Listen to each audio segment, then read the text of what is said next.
President Biden will cap a 50-year career in public service tonight with his presidential farewell address from the Oval Office. It's tonight at 8 p.m. Eastern. Joining us now, White House Communications Director and Senior Advisor to President Biden, Ben LaBault. Ben, thank you so much for coming back on the show. What can you tell us about what the president will be sharing with the American public tonight? Thanks for having me, Mika. Well, tonight, the president's going to reflect on the past 4 years in office and the journey that the country's been on. You know, 4 years ago when the president took office, we were in the middle of a once-in-a-century pandemic. We've beaten that. We just lost 2 million jobs. The country was flat on its back deep in the pandemic. We now, according to The Economist, have an economy that's the envy of the world. He's created 16 million jobs under this administration, the most in any one term, and inflation is down to 2%. And he's rebuilt and restored our alliances around the world, which had been frayed. NATO is larger and stronger than ever. It's helped defend Ukraine and Europe.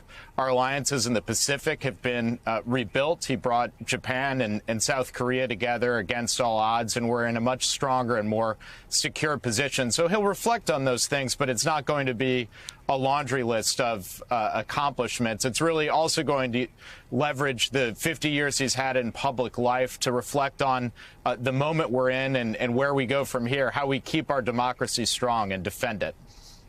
Well, that's my next question is how much of a nod will he make to the next administration, the incoming president, that is former President Donald Trump?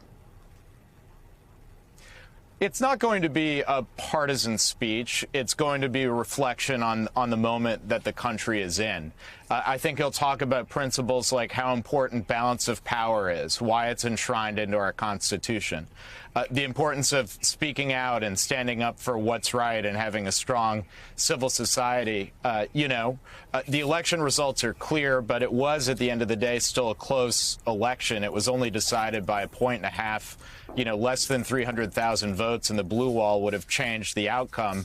There are a lot of people with strong views on both sides, and so he's going to make a call for Americans to stay engaged. I know he's going to stay engaged and stand up for what's right, and also how we tackle some of the generational challenges that we're facing as a nation and a world, existential threats like climate change, for example. Ben, this is the president's last weekend in the White House. Where's he going to go Monday afternoon after the inauguration? Well, there's a couple of things happening this weekend. First, this Sunday, he's going to go down to Charleston, South Carolina, where he's spent a good amount of time in his career. I expect various faith leaders and civil rights leaders to join him on that day and go to the AME Church in Charleston and reflect on the term, but also reflect on a 50-year career in public service that was spurred by getting involved in the civil rights movement in the first place. On Monday, he'll participate in the inaugural and the traditional ceremonies and the peaceful transfer of power, which has been very important to him to have an orderly transition, a peaceful transfer of power, things that did not happen 4 years ago. And then I think he's going to take some time and take a breath, but then he'll be back out there again at some point in the not too distant future, giving speeches, writing a memoir, sharing the lessons he's learned from 50 years in public life and many of the relationships he's been building with congressional and world leaders that help deliver all the outcomes of this administration. So, Ben, the president speaks a lot about America's role in the world, a role that likely is going to change under the new president-elect. Does President Biden believe after these 4 years the world is a stable, safer place than when he took office? The president talks a lot about the end of the Cold War era. You heard that when he went to the State Department on Monday, and how we've seen the return of geopolitics in the world.